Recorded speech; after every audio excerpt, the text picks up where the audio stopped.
It was another Friday afternoon in Philadelphia, and the heat seemed to melt the asphalt on Market Street.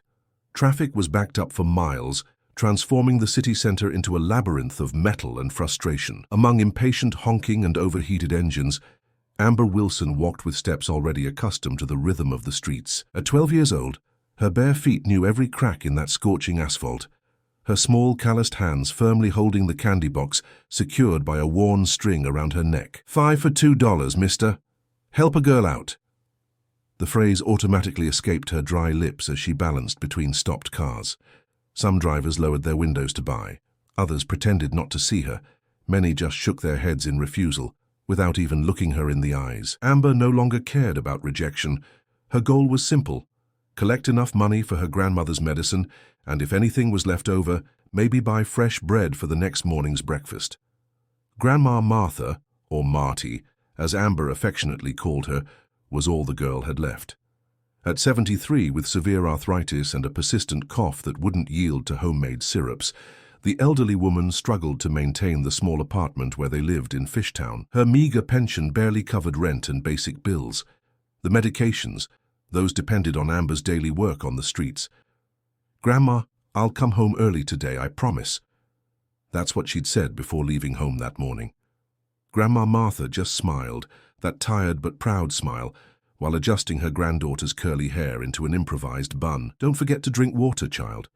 And if the sun gets too strong, find some shade. We can sell these candies tomorrow too." But Amber knew that tomorrow would bring the same needs, the same bills, the same expensive medications. She couldn't afford the luxury of returning home with a full box. A few yards away, inside a black SUV with tinted windows, Henry Davis nervously checked the clock on the dashboard. 32 minutes stuck in that infernal traffic jam, 32 minutes lost when he should be presenting the new augmented reality project to Korean investors. The air conditioning at maximum couldn't calm his nerves, and the navy blue dress shirt already showed sweat stains under his arms.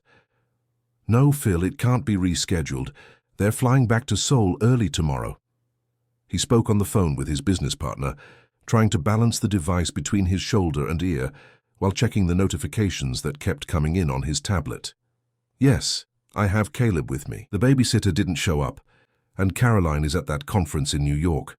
What was I supposed to do, leave my son home alone?" In the back seat, safely secured in his state-of-the-art car seat, Caleb slept peacefully. His 10 months of life kept him oblivious to the complications of the adult world, the missed meetings, the millions at stake, the stress that consumed his father daily. The little one breathed softly, his dark curls stuck to his damp forehead from the heat. Henry observed his son in the rearview mirror and felt that familiar pang of guilt. How many moments like this had he missed? How many naps, smiles, and first discoveries of his son had he sacrificed in the name of the company? TechDream had grown exponentially over the past 5 years, becoming one of the most promising startups in America in the immersive technology sector. The price of that success, however, was paid in moments like this, when he realized how much of a stranger he was in his own son's life. "Hey, young lady, want some water?" A middle-aged taxi driver offered Amber as she passed by his yellow cab. The girl hesitated, suspicious. "It's okay, it's just water. It's too hot for you to be walking around like that."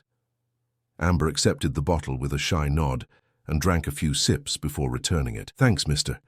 You're not old enough to be working like this, girl. Where are your parents?" The question, though common, always caused that tightness in Amber's chest. She merely shrugged and continued on, without answering. Parents. That word didn't mean much in her vocabulary. Her father she'd never known. Her mother, Julie, was just a distant memory of unfulfilled promises and the scent of cheap perfume that she could sometimes still smell in dreams. 4 years ago, Julie had left to take care of some things and never returned. She left Amber with Grandma Martha, promising to return in 2 days. A week later, she sent a note through a neighbor.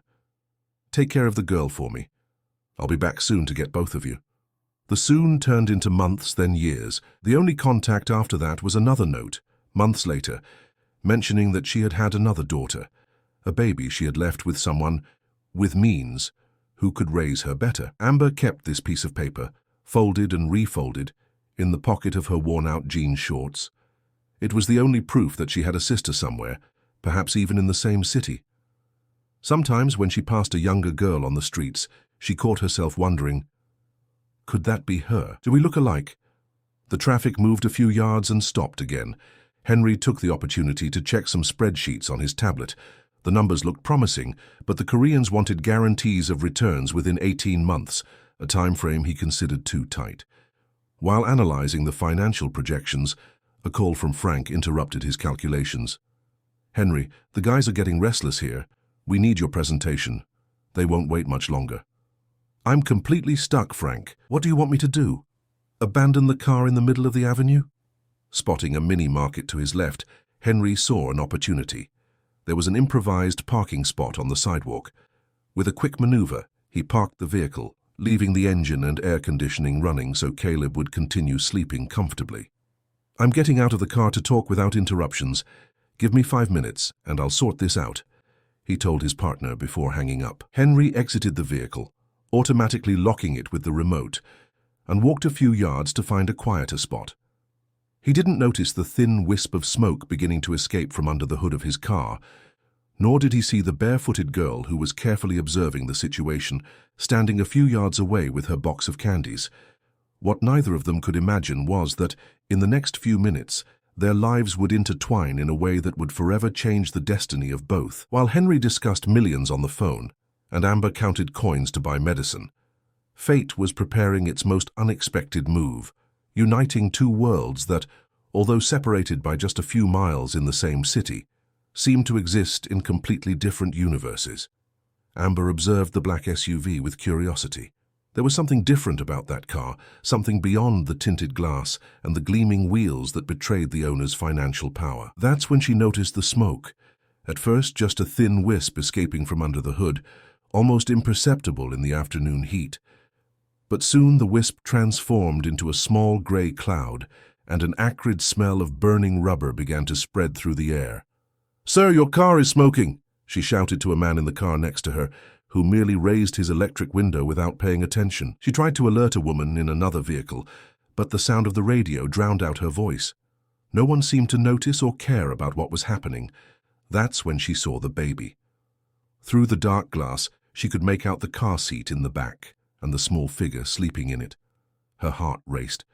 She looked around, searching for the car's owner, but only saw a man in a suit talking on the phone a few yards away, his back to the vehicle. The smoke had now become denser, and an orange glow began to shine beneath the SUV. Fire. Amber didn't think twice. She dropped her candy box on the ground and ran toward the car. "There's a baby inside! The car is on fire!" she shouted, but her voice was lost in the sea of horns and engines. She tried to open the doors, but they were all locked. She banged on the window hard, hoping the noise would wake the baby and attract someone's attention. Nothing happened. A few yards away, Henry gestured irritably on the phone, completely unaware of the drama unfolding. "I can't postpone this meeting again, Frank. The Koreans have made it clear they have other startups in their sights." The call was tense. The investors were threatening to leave the meeting room if he didn't arrive in the next 20 minutes. "Tell them I'm solving a technical problem and—" His voice was interrupted by shouts in the distance. He instinctively turned and felt his blood freeze in his veins. A small crowd was beginning to form around his car, and a column of black smoke was rising from the hood. For a moment he was paralyzed, unable to process the scene. "My son!" The scream escaped his throat as he dropped his cell phone on the ground. He ran desperately, pushing people, stumbling over his own feet. Meanwhile, Amber faced her own dilemma. The flames were already licking the lower part of the vehicle, and the intense heat made it impossible to get too close. The girl looked around frantically, searching for something she could use. That's when she spotted a small tool stand of a street vendor a few yards away. Without asking permission, she grabbed a large screwdriver and ran back to the car. The rear window seemed to be the most logical option, farther from the flames and closer to the baby. Gathering all her strength, she struck the glass once, twice, 3 times. On the 4th attempt, the window cracked, forming a web of fractures. "Get away from there, girl, it's going to explode," someone shouted from the crowd that was now watching in shock. Amber ignored the warning. With one last well-aimed blow, the glass shattered. Shards flew in all directions, some cutting her arms and hands, but she barely felt the pain. She squeezed through the opening, ignoring the pieces of glass that tore her clothes and skin. The heat inside the car was suffocating, and smoke was beginning to invade the interior. The baby woke up with the noise and started crying, his little lungs fighting against the toxic air. Amber tried to unfasten the car seatbelt, but her bloodied hands kept slipping on the latches. After a few agonizing seconds, she managed to release the mechanism and took Caleb in her arms. "It's going to be okay, little one. We're getting out of here," she whispered, though her own voice trembled with fear. Henry arrived at the scene exactly at the moment Amber emerged through the broken window, with Caleb safe in her arms. The flames now engulfed almost the entire front of the vehicle, and the heat was intense enough to be felt yards away. "My son!" Henry ran toward them, his eyes wide with terror and relief. He took Caleb from Amber's arms, frantically checking if the baby was injured. Apart from the frightened crying and the face smudged with soot, the boy seemed unharmed. "He's okay. Just scared," Amber said, her voice hoarse from the inhaled smoke. That's when Henry really saw her for the first time. A skinny girl, barefooted, with cut and bleeding hands and arms, her clothes singed and dirty. You saved my son." It wasn't a question, but a statement loaded with disbelief and gratitude. Before Amber could respond, a deafening boom cut through the air. The fuel tank had exploded, transforming the luxurious SUV into a ball of fire. The crowd stepped back, frightened. Someone pulled Henry and Amber away as sirens began to sound in the distance.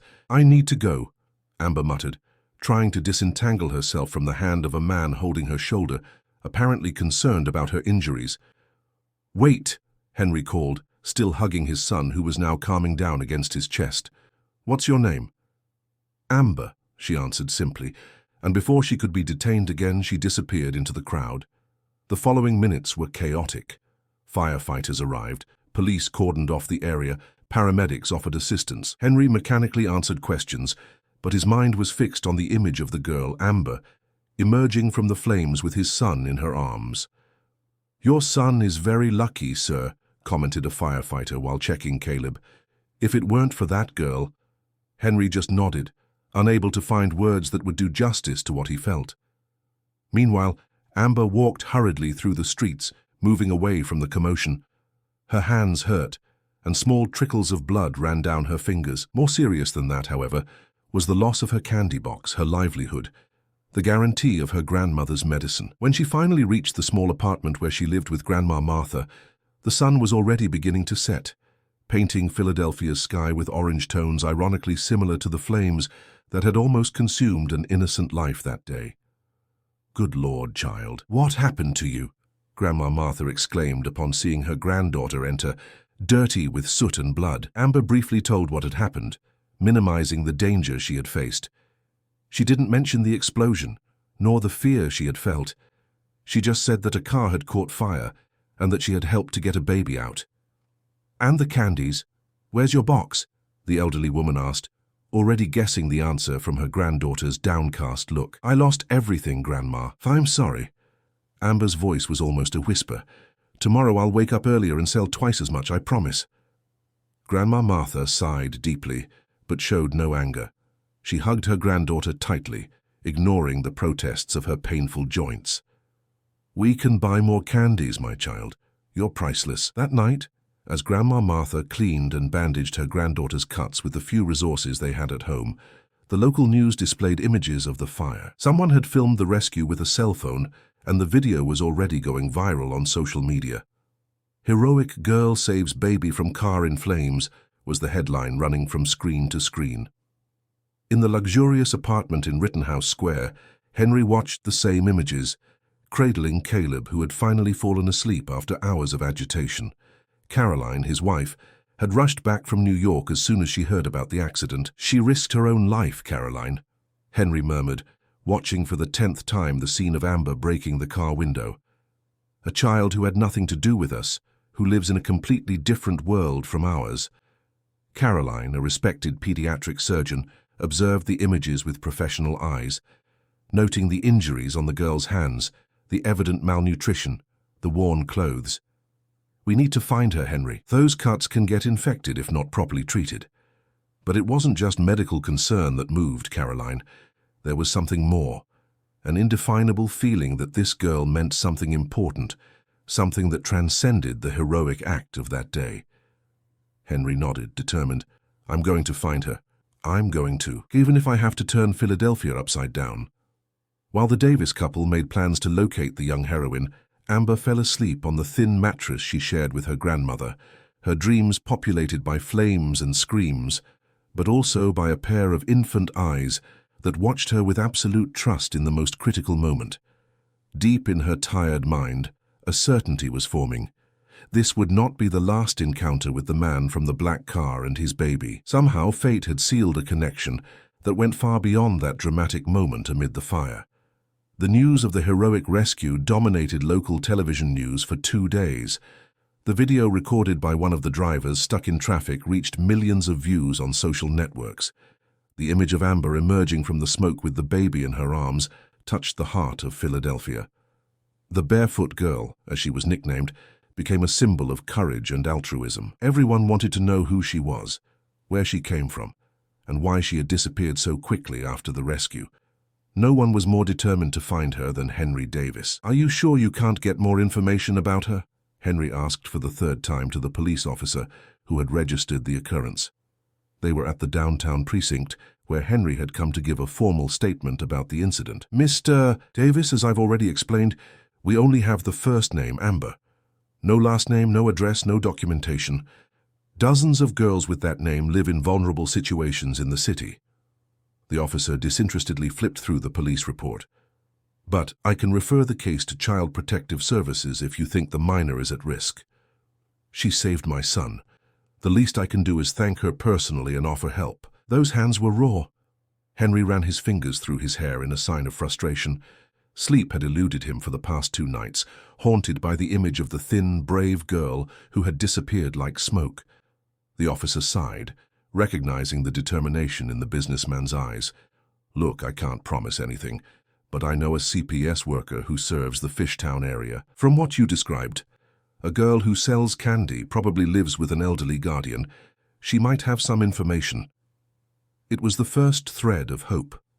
Henry left the precinct with the contact of Mary Campbell, a social worker responsible for one of the most vulnerable areas of Philadelphia. He wasted no time. As he drove his spare car, a sedan less flashy than the destroyed SUV, he immediately called the number provided. 2 hours later, he was sitting in a modest office at Child Protective Services, facing a woman of approximately 40, prematurely grey hair, and a tired but kind look. I understand your gratitude, Mr. Davis, but I need to be clear about our protocols, Mary explained patiently. I cannot simply provide information about minors under our supervision, even with the best intentions. I'm not asking for anything illegal, Ms. Campbell. I just want to thank the girl who saved my son, see how she is, offer medical assistance for those injuries. Henry tried to control the impatience in his voice. As CEO of Tech Dream, he was accustomed to quick and efficient results. Mary observed him for a few seconds, evaluating his sincerity. From what you've described, I believe it's Amber Wilson, 12 years old, lives with her grandmother, Martha, in a tenement in Fishtown. She's been selling candy at the traffic lights on Market Street for at least 3 years. She paused, consulting a folder. Her mother abandoned the family when Amber was 8 years old. No record of a father. The grandmother has legal custody, but their financial situation is extremely precarious. Henry's heart tightened upon hearing that information. He thought of Caleb, of how his life would be completely different without the privileges that he and Caroline could provide. Can I visit this family? Talk to the grandmother first, if you prefer. Mary hesitated. It's not protocol, but...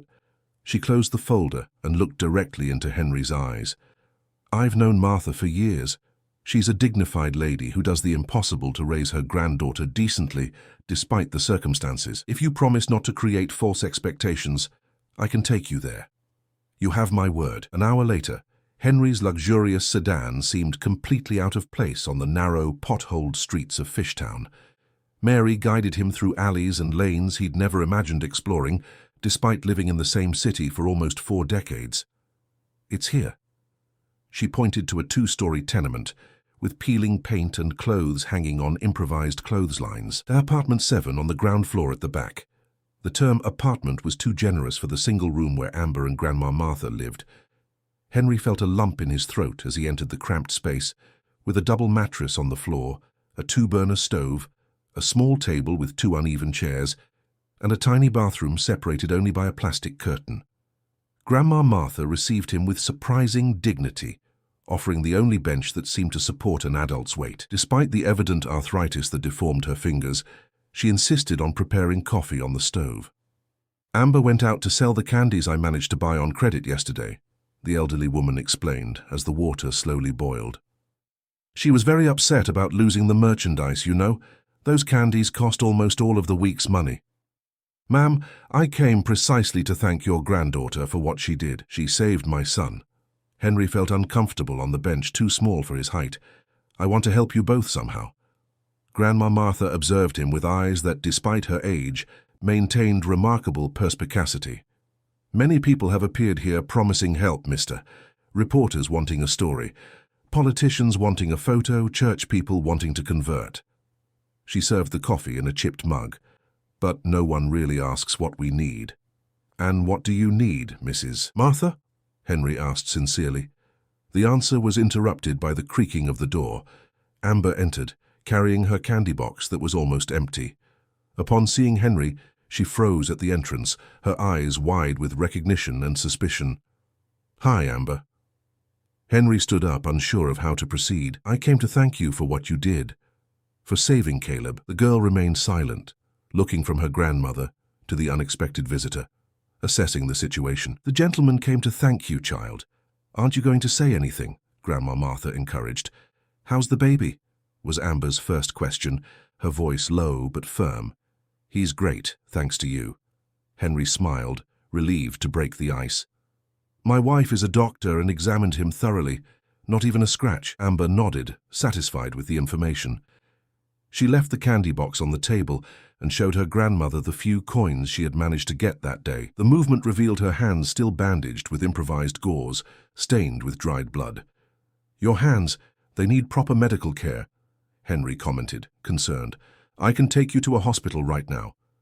"Hospitals are for people with insurance or money, mister," Grandma Martha responded with resignation.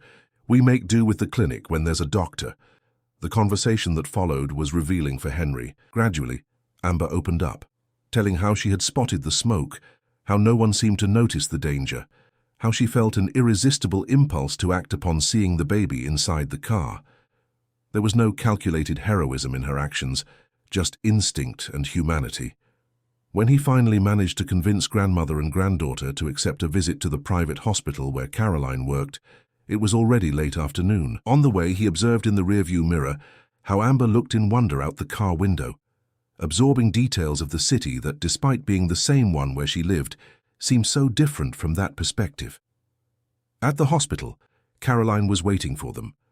The doctor, who had initially shown some reserve when Henry mentioned his search for the girl, melted upon meeting Amber and Grandma Martha. With professional gentleness, she examined the cuts on the girl's hands, cleaning, applying antibiotic ointments, and properly redoing the bandages. "You were lucky. There are no signs of serious infection, but these cuts could have become much worse," Caroline explained as she worked. "I'm going to give you some medications to take home, and we'll need to change these bandages in the coming days." Taking the cue, she convinced Grandma Martha to undergo a general evaluation. The results were concerning. Uncontrolled blood pressure, advanced arthritis requiring urgent treatment, respiratory problems that required constant monitoring. "Mrs. Martha needs continuous medication and regular follow-ups," Caroline explained to Henry while the two waited in the waiting room for additional tests. "The situation is more serious than we imagined." Henry nodded, an idea forming in his mind. When all the tests were completed and the prescriptions filled, he made the proposal that would forever change the life of that family. "Mrs. Martha, Amber, I would like to help you both. Really," he began cautiously, "not as charity, but as a return for what Amber did. I have a small but comfortable apartment in University City near this hospital. It's been empty for years. I'd like to offer it to you to live in at no cost for as long as you need." The silence that followed was dense. Amber looked at her grandmother, who seemed to be evaluating every implication of that unexpected offer. "And why would you do this for us?" The elderly woman's question was direct, without beating around the bush. "Because Amber didn't hesitate to help my son when he needed it. Henry responded with equal frankness. And because I have the means to do this, without it representing any sacrifice for me. While it can mean a real change in your lives. Grandma Martha looked long at her granddaughter, then at her own hands deformed by arthritis and the work of a lifetime. We accept, mister, but with one condition. Her tone was firm. Amber will study. No more selling candy on the street. And when we're able, we'll pay rent like everyone else. Henry extended his hand, sealing the agreement. Deal, Mrs. Martha. That night, as Caroline prepared the guest room for Amber and Grandma Martha to spend the night before the official move to the apartment, Henry observed the interaction between his son and the girl who had saved him. Caleb, normally shy with strangers, seemed fascinated by Amber, stretching his chubby little arms in her direction, laughing when she made funny faces to entertain him. He likes you, Caroline commented, smiling at the scene. I think he knows, Amber responded simply, playing with the baby's tiny fingers. Knows that we have a special connection. Henry felt a tightness in his chest. There was something about that girl, a maturity, a wisdom that transcended her age and her circumstances, something that intrigued and moved him simultaneously. What he didn't know yet was how much that connection between Amber and his family would deepen in the coming days, and how secrets kept for so long would begin to emerge, intertwining destinies in ways that none of them could predict. The adaptation of Amber and Grandma Martha to the new apartment was smoother than everyone expected. The small two-bedroom property in University City, though modest by Henry's standards, represented an unimaginable luxury for the two. Hot water coming from the tap, an always-stocked refrigerator, a soft mattress for each, small things that completely transformed their quality of life. I still can't believe we have a washing machine, Grandma, Amber exclaimed in the first week, watching the appliance in fascination. Look how the clothes spin, Grandma Martha smiled, still trying to hide the discomfort of accepting so much generosity. Her entire life had been built on the principle of never owing anything to anyone, of maintaining her dignity even in the most adverse circumstances. But the medications she now took regularly eased her chronic pain, allowing her to sleep without the involuntary moans that used to disturb Amber's nights. It's temporary, child. Soon Grandma will find work she can do from home and we'll start paying our own way, she always repeated, more to convince herself than her granddaughter. The promise made to Henry was strictly kept. Amber was enrolled in a nearby public school. After an initial assessment, she was placed in 5th grade, 2 below what would correspond to her age. The years selling candy on the streets had taken their academic toll. The first weeks were difficult. Accustomed to the freedom of the streets, Amber felt suffocated between the classroom walls. The other students looked at her with curiosity, and sometimes with the typical cruelty of that age. The beggar who became a celebrity, some whispered in the hallways, referring to the rescue video that still circulated on the internet. It was Caroline who noticed the problem. During one of the regular visits she made to the apartment to check on Grandma Martha's health, she noticed Amber's red eyes and the virtually untouched notebook. It's hard at school, isn't it? She asked directly, sitting next to the girl on the small living room sofa. Amber shrugged, trying to appear indifferent. It's boring to sit still all day, and the subjects are difficult. You know, when I was about your age, I changed schools because my dad got a better job, Caroline began, her voice soft. I was the new girl, with different clothes, different accent. I felt like I didn't belong there. The girl looked at her with genuine interest for the first time. And what did you do? At first I tried to hide, to be invisible, but then I discovered I was good at biology. I loved learning about the human body, about how everything worked. A smile lit up the doctor's face. When I helped a classmate understand the material for a test, things started to change. I realized we all have something special to offer. That conversation marked a turning point. With the help of Caroline and Henry, Amber began to receive tutoring 3 times a week. Her natural intelligence, previously focused on street survival, now found new challenges. In less than 2 months, her grades improved dramatically, especially in math. Years of selling candy and quickly calculating change had developed a facility with numbers that surprised her teachers. Visits to the Davis home also became frequent. Initially, Amber was shy and out of place in the spacious penthouse apartment in Rittenhouse Square. The expensive furniture, the artwork on the walls, the sophisticated appliances, everything seemed from another world. but Caleb was the magnet that irresistibly attracted her. The baby, now almost a year old, lit up at the sight of her, quickly crawling in her direction, babbling sounds that seemed to want to say her name. "He likes you more than me," Henry joked one afternoon, observing how Amber patiently built a tower of colored blocks for Caleb to have the pleasure of knocking down, laughing out loud. "It's because I have more time," Amber responded, without thinking. She immediately regretted it, fearing she had offended Henry, but the businessman just smiled, a melancholic smile that revealed an uncomfortable truth. He really did spend little time with his son, always absorbed by the demands of the company, the constant trips, the endless meetings. "You're right, Amber. And that's something I need to change." That night, after Amber and Grandma Martha were taken back home, Henry had a long conversation with Caroline. For the first time in years, they spoke openly about the imbalance in their lives, about how professional success had exacted a high price on their family life. "This girl came into our lives for a reason, Caroline." Henry held his wife's hand as they watched Caleb sleeping in his crib. "It wasn't just to save our son from that car. I think it was to save us too, from ourselves." Caroline nodded, silent tears running down her face. "She reminds me of where I came from, of everything my parents sacrificed so I could study medicine. Sometimes I think I forgot that." While the Davis couple reassessed their priorities, Amber faced her own internal demons. As her life stabilized, as the ghost of hunger and precariousness moved away, questions about her past emerged with renewed force, especially about her mother and the mysterious sister mentioned in the last note. On a rainy Sunday afternoon, while Grandma Martha napped in the bedroom, Amber removed from a small cardboard box, one of her few possessions brought from the tenement, the yellowed and folded note.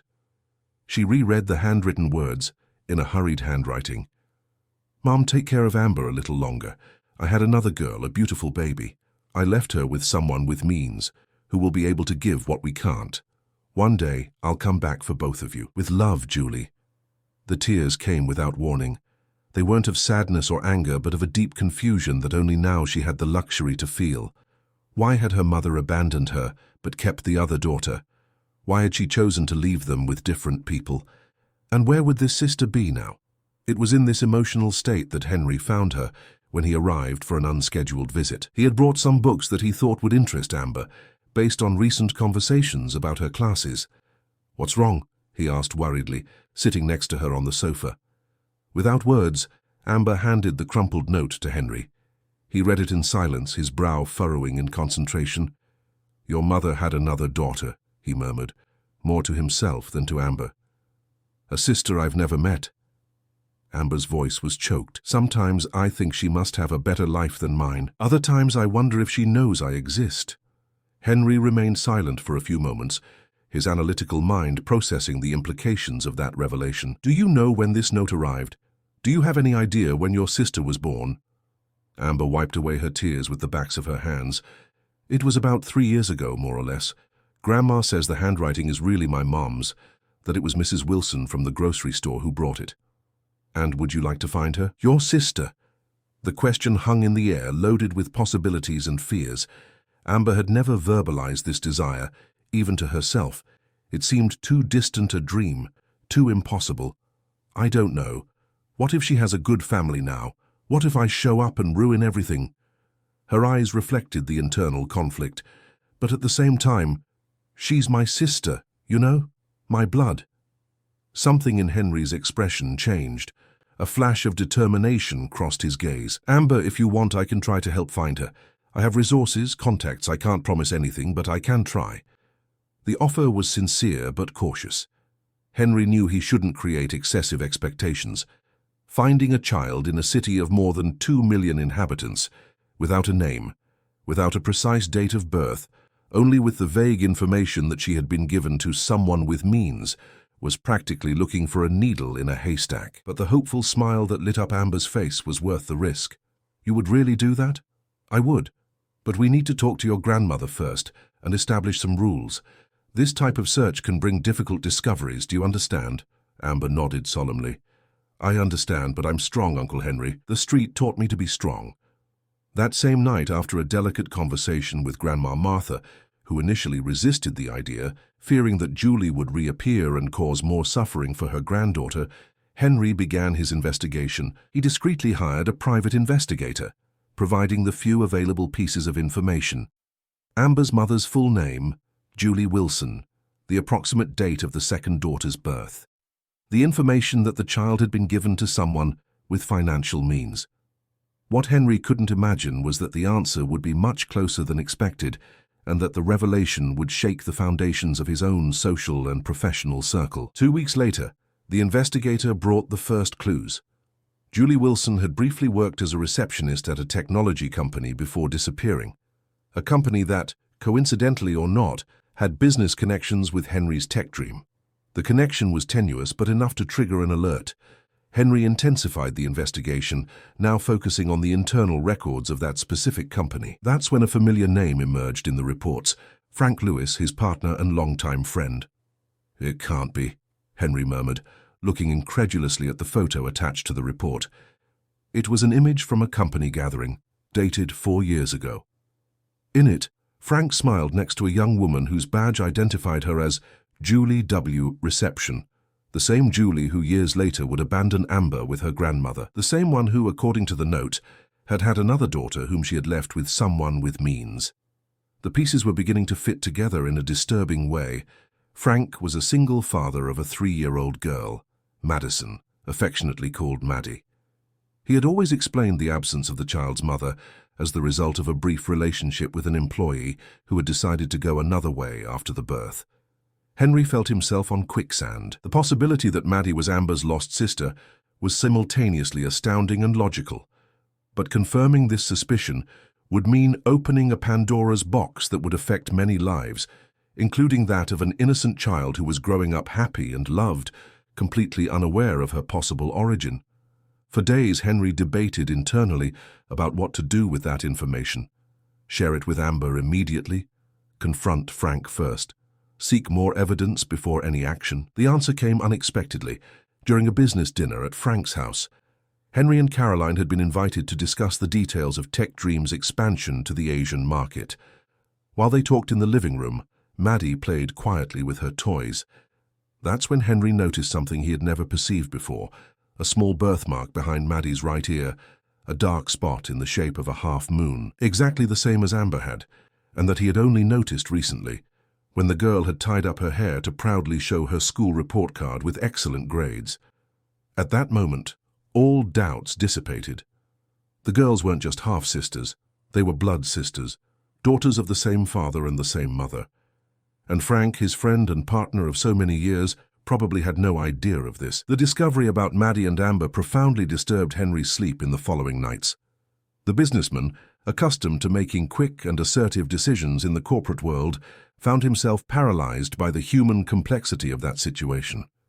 Each possible path seemed fraught with emotional traps and unpredictable consequences. Caroline noticed his restlessness, the vacant stares during dinner, the nights when she found him on the apartment balcony, contemplating the illuminated city below, with an untouched glass of whiskey in his hands. "Are you going to tell me what's happening, or will I need to guess?" she finally asked on a particularly difficult night, sitting next to him on the office sofa. Henry sighed deeply before sharing his discoveries. As he spoke, he observed Caroline's expressions change: surprise, disbelief, understanding, and finally, deep concern. "Are you absolutely sure?" was her first question when he finished explaining his suspicions. "The birthmark is identical, Caroline. Same shape, same place, and the dates coincide perfectly." Henry ran his hands through his hair in a gesture of frustration. "Besides, there are records that Julie worked at Frank's company, exactly in the period when he says he met Maddie's mother." "But why would she do this? Why abandon Amber with her grandmother and give Maddie to her father?" "I don't know." Henry shook his head. Maybe she thought Frank could give Maddie a better life because he had money. Maybe she was afraid he would reject both. Or maybe... He hesitated, thinking about the darkest possibility. Maybe Frank doesn't even know Amber exists. Caroline absorbed that possibility in silence. "What are you going to do now?" "That's what's been keeping me up at night. If I tell Frank, I'm directly interfering in his and Maddie's life. If I tell Amber, I create an expectation that might end in another disappointment for her. If I do nothing, I'm depriving 2 sisters from knowing each other, and 2 children from knowing the truth about their origins, Caroline completed, always pragmatic. Sooner or later they'll want to know. We all do. The conversation with Caroline didn't bring immediate answers, but it helped Henry organize his thoughts. After much reflection, he decided that his first step should be a frank conversation with Frank. He needed to understand how much his partner really knew about the situation before involving the children.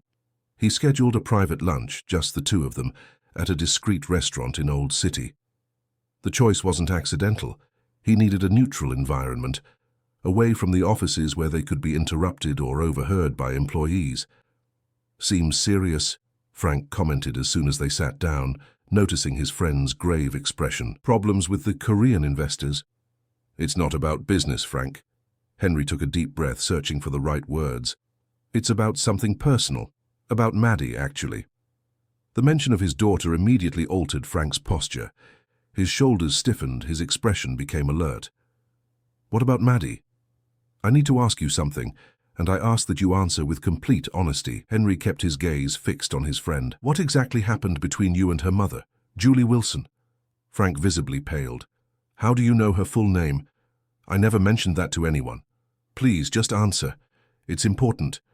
The silence that followed was tense. Frank took a long sip of water, as if seeking time to organize his thoughts. "It was 4 years ago. She worked at the reception of the company. We ended up getting briefly involved." His voice was low, controlled. "When she discovered she was pregnant, she disappeared. I thought she had done a—" He hesitated, unable to complete the sentence. 6 months later, I received a call from her from the hospital.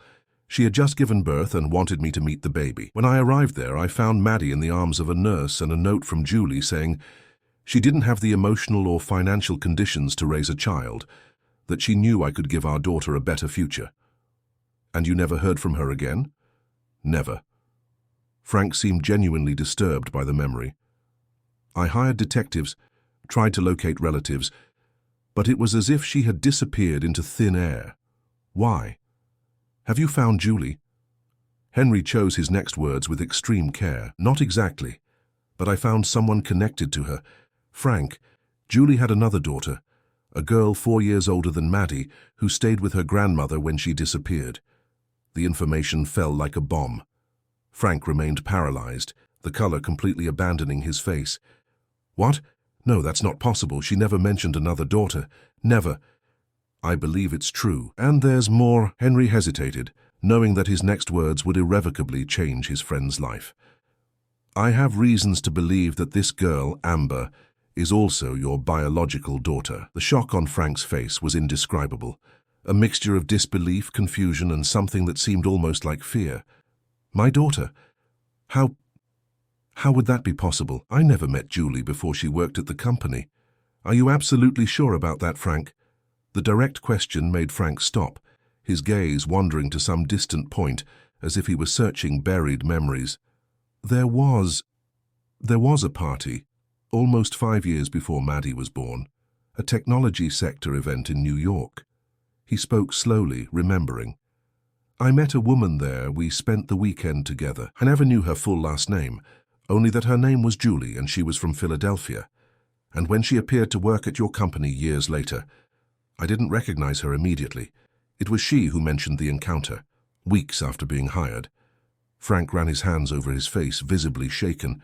"My God, Henry, are you saying I had a daughter from that first encounter and never knew?" "That's what everything indicates. Amber has the same birthmark as Maddie behind the right ear. She has the same eyes, the same face shape, and the dates correspond perfectly." Frank looked like a man who had just been hit by a train. "Where is she? What is she like? Is she okay?" The sequence of anxious questions positively surprised Henry. There was no denial or rejection, just the immediate concern of a father who had just discovered the existence of a daughter. "She's fine now. She's an extraordinary girl, Frank." And then Henry told the whole story, how Amber had saved Caleb from the burning car, how she had lived years on the streets selling candy to support her sick grandmother, how she demonstrated remarkable intelligence and resilience despite all the adversities. By the end of the account, Frank had tears in his eyes. "I need to meet her, Henry. I need to see her with my own eyes. I know you do. But we need to do this very carefully. Amber has gone through many abandonments in life, and Maddie has never known she had a sister. Both are sensitive children. We need to think about their emotional well-being first. They agreed to proceed with caution. Frank would discreetly do a DNA test to confirm paternity, although both were already convinced of the truth. Meanwhile, Henry would prepare Amber for the possibility of having found her sister and, potentially, her biological father. The following week, after confirmation from the DNA test that attested with 99.9% certainty that Frank was Amber's father, Henry and Caroline invited the girl and Grandma Martha for a weekend at their country house on the outskirts of Philadelphia. The tranquil environment, surrounded by nature, seemed ideal for the delicate conversation they would have. On Saturday afternoon, while Grandma Martha rested after lunch and Caleb took his nap, Henry, Caroline, and Amber sat on the porch overlooking a small lake. The girl, now more comfortable in their presence, swung her legs on the rocking chair, observing some ducks that swam peacefully in the water. "Amber," Henry began, exchanging a quick look with Caroline, "remember when you showed me your mother's note? The one that talked about your sister?" The girl nodded, immediately alert. "Did you discover something?" "We did." Caroline gently took Amber's hand. "We found your sister. Her name is Madison, she's 3 years old, and she lives right here in Philadelphia." Amber's eyes widened, a mixture of hope and fear reflected in them. "Really? What is she like? Does she look like me?" "Very much," Henry smiled. "She has the same birthmark as you behind her ear, and the same expressive eyes." Does she know about me?" "Not yet," Caroline answered honestly. "Maddie is too young to fully understand, but there's one more thing we discovered, Amber. Something important about her father, who is also your father." The revelation hung in the air for a few seconds. Amber remained absolutely still, as if fearing that any movement might make that information disappear. "My father." Her voice was almost a whisper. "My mother always said he had gone away before I was born, that he didn't even know she was pregnant." "And that was true," Henry confirmed. "Your father didn't know about you until now. But when we told him, the first thing he wanted was to meet you." Silent tears began to roll down Amber's face. They weren't tears of sadness, but of an emotion so deep and complex that it couldn't be put into words. For years she had convinced herself that she didn't have a father, that it was just her and her grandmother against the world. The idea that there was someone who shared her blood, who might want to meet her, was almost too big to process. "Is he a good person?" was the question she finally managed to formulate. Henry nodded with conviction. "He's one of my best friends, Amber. We've worked together for years. Frank is a good man who loves his daughter very much." "His daughters," he corrected himself, seeing a flash of hope in the girl's eyes. In the days that followed, Amber oscillated between anxious expectation and paralyzing fear. At times, she bombarded Henry and Caroline with questions about Frank and Maddie, where they lived, what they liked, what their house was like. At other times, she withdrew completely, as if trying to protect herself from possible rejection. "What if he doesn't really like me?" she asked Caroline one night when the doctor was helping her with her science homework. "What if he thinks I'm too different from Maddie? Amber, look at me." Caroline held the girl's face between her hands. "You are an amazing person. You saved Caleb without thinking twice. You take care of your grandmother with so much love. You're trying so hard at school. Any father would be proud of you. And Frank already is." The initial plan was a controlled meeting. First, Amber would meet Frank without Maddie present. Then, if everything went well, the sisters would be introduced in a neutral and welcoming environment. But as often happens, life had other plans. On a Sunday afternoon, while Amber and Grandma Martha had lunch with the Davis family, the doorbell rang unexpectedly. It was Frank with an agitated Maddie in his arms. "Sorry to show up like this," he explained hurriedly to Henry, who answered the door. "Maddie's babysitter had an emergency, and we have that video conference with Sol in 2 hours. I thought maybe Caroline could stay with her while we sort this out." Before Henry could explain the situation, Amber appeared in the hallway. For a moment, time seemed to freeze. Frank looked at the girl, seeing for the first time the face of the daughter he hadn't known for years. Amber stared at the man who, she had just discovered, was her biological father, and between them, completely oblivious to the drama unfolding, Maddie fidgeted in her father's arms, eager to go play with Caleb, her usual little friend. The silence that settled in the apartment hallway seemed dense, almost palpable. Frank, with Maddie restless in his arms, looked at Amber as if contemplating a miracle, each detail of the girl's face revealing traits he now recognized in a mixture of his own features with Julie's. "Hi." Amber was the one who finally broke the silence, her voice small, almost a whisper. "Hi, Amber," Frank responded, emotion transparent in every syllable. Maddie, oblivious to the tension of the moment, stretched forward. "I want to get down, Daddy. Where's Caleb?" Caroline, perceiving the delicacy of the situation, quickly approached. "Come with me, Maddie. Caleb is in the playroom. Let's go there while the adults talk a little." With Caroline and Maddie's departure, Henry put a hand on Amber's shoulder. "This isn't how we planned it, but I think you two need a moment." He looked at his friend. "The balcony is empty. You can talk there." Frank nodded, grateful for his friend's discreet intervention. Amber hesitated for a moment, looking at Henry as if seeking confirmation that everything would be all right. A slight nod from the businessman seemed to give her the necessary courage to follow Frank to the spacious balcony, with a view of Philadelphia's skyline. They sat side by side in the wicker chairs, both initially staring at the landscape, instead of looking directly at each other. A reflection of the magnitude of the moment they shared. "Henry told me how you saved Caleb," Frank began, choosing neutral ground. "It was an act of extraordinary courage." Amber shrugged, uncomfortable with the praise. "Anyone would have done the same." "No, Amber, not anyone." Frank turned to face her. "Most would have frozen, or simply sought help. You acted.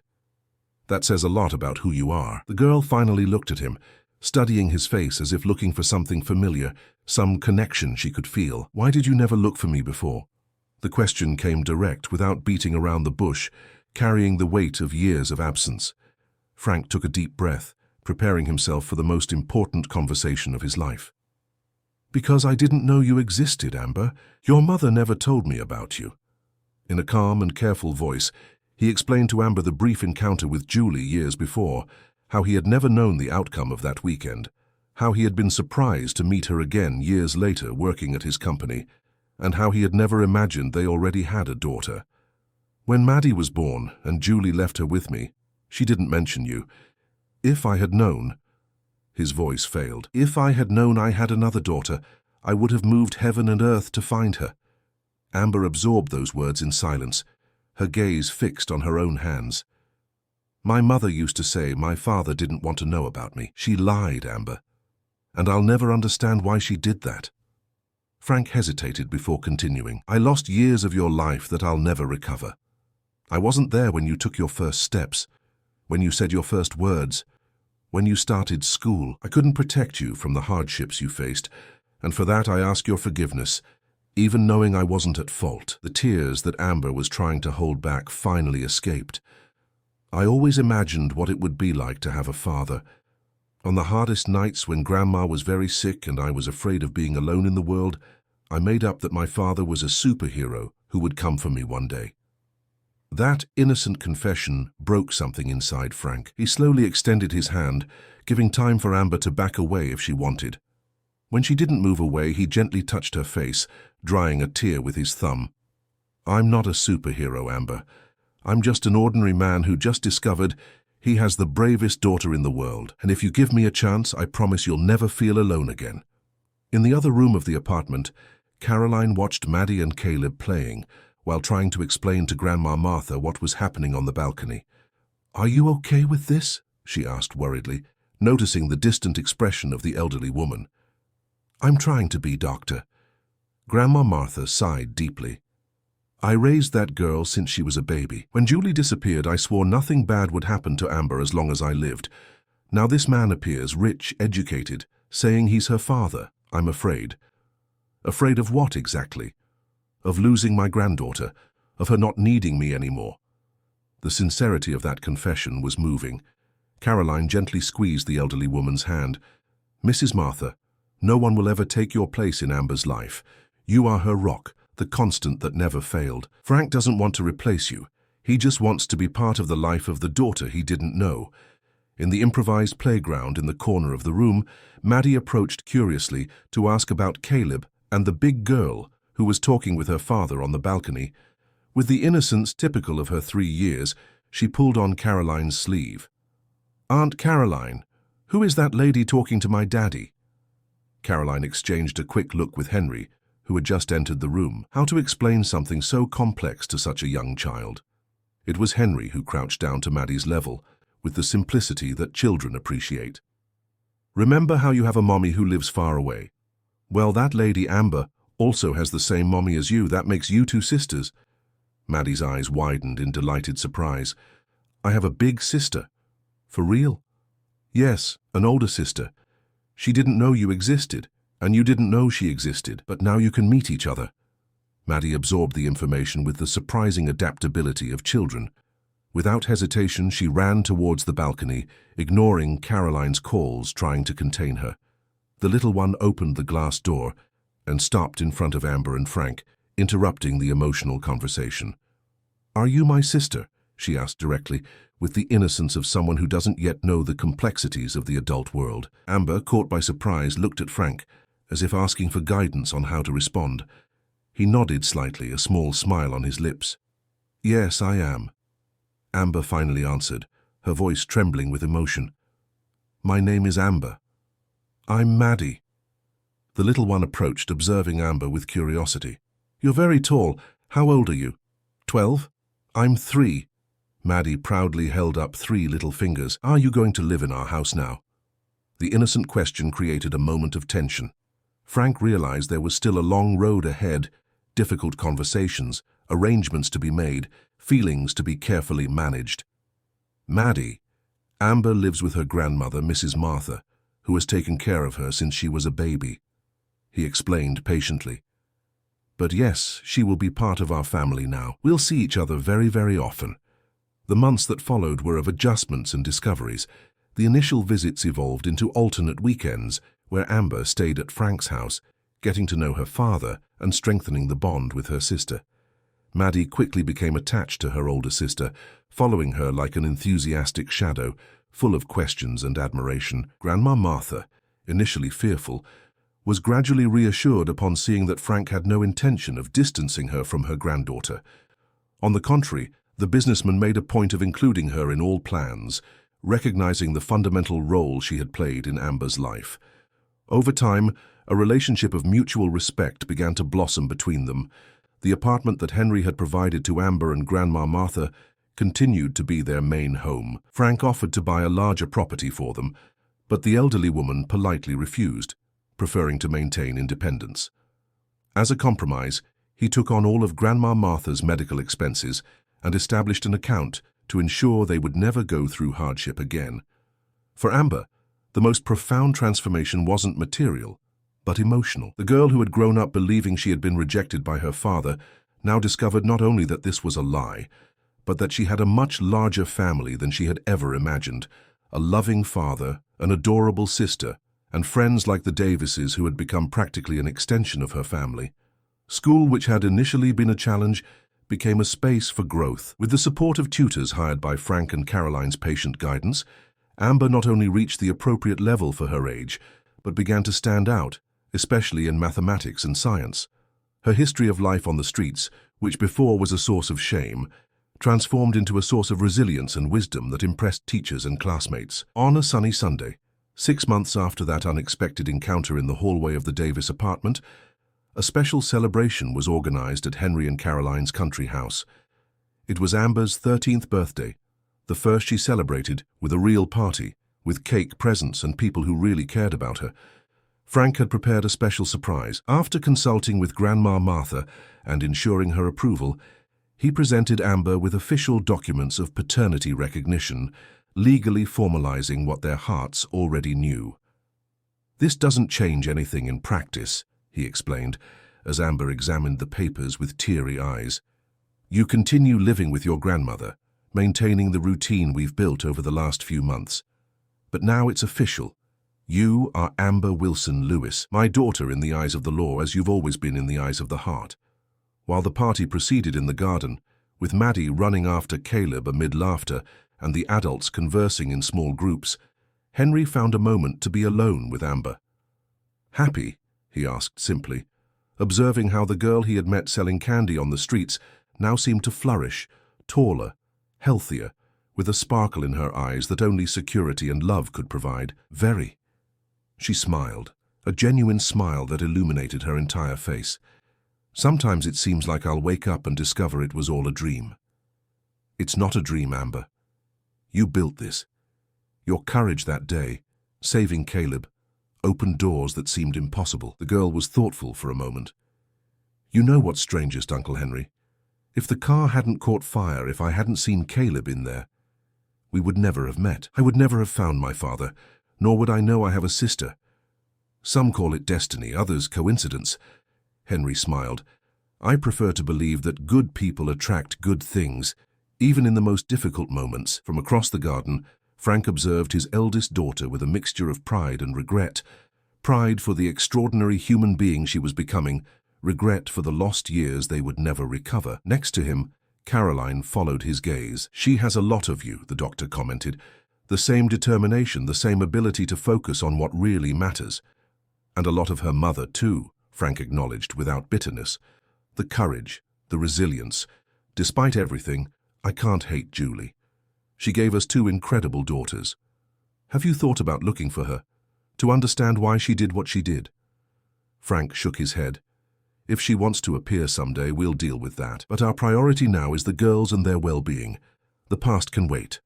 As the sun began to set, painting the sky with shades of orange and pink, the small improvised family gathered to cut the cake. Amber, the center of attention, looked around, at her grandmother, who had always been her safe harbor, at Henry and Caroline, who had opened the doors to a new world, at the father she had just discovered, and the little sister she already adored, at Caleb, the baby whose life she had saved and who, unknowingly, had transformed hers forever. Make a wish before you blow out the candles, Grandma Martha encouraged, moved to see her granddaughter finally having the celebration she had always deserved. Amber closed her eyes for a moment. There was nothing to wish for. Everything she had ever dreamed of was there around her.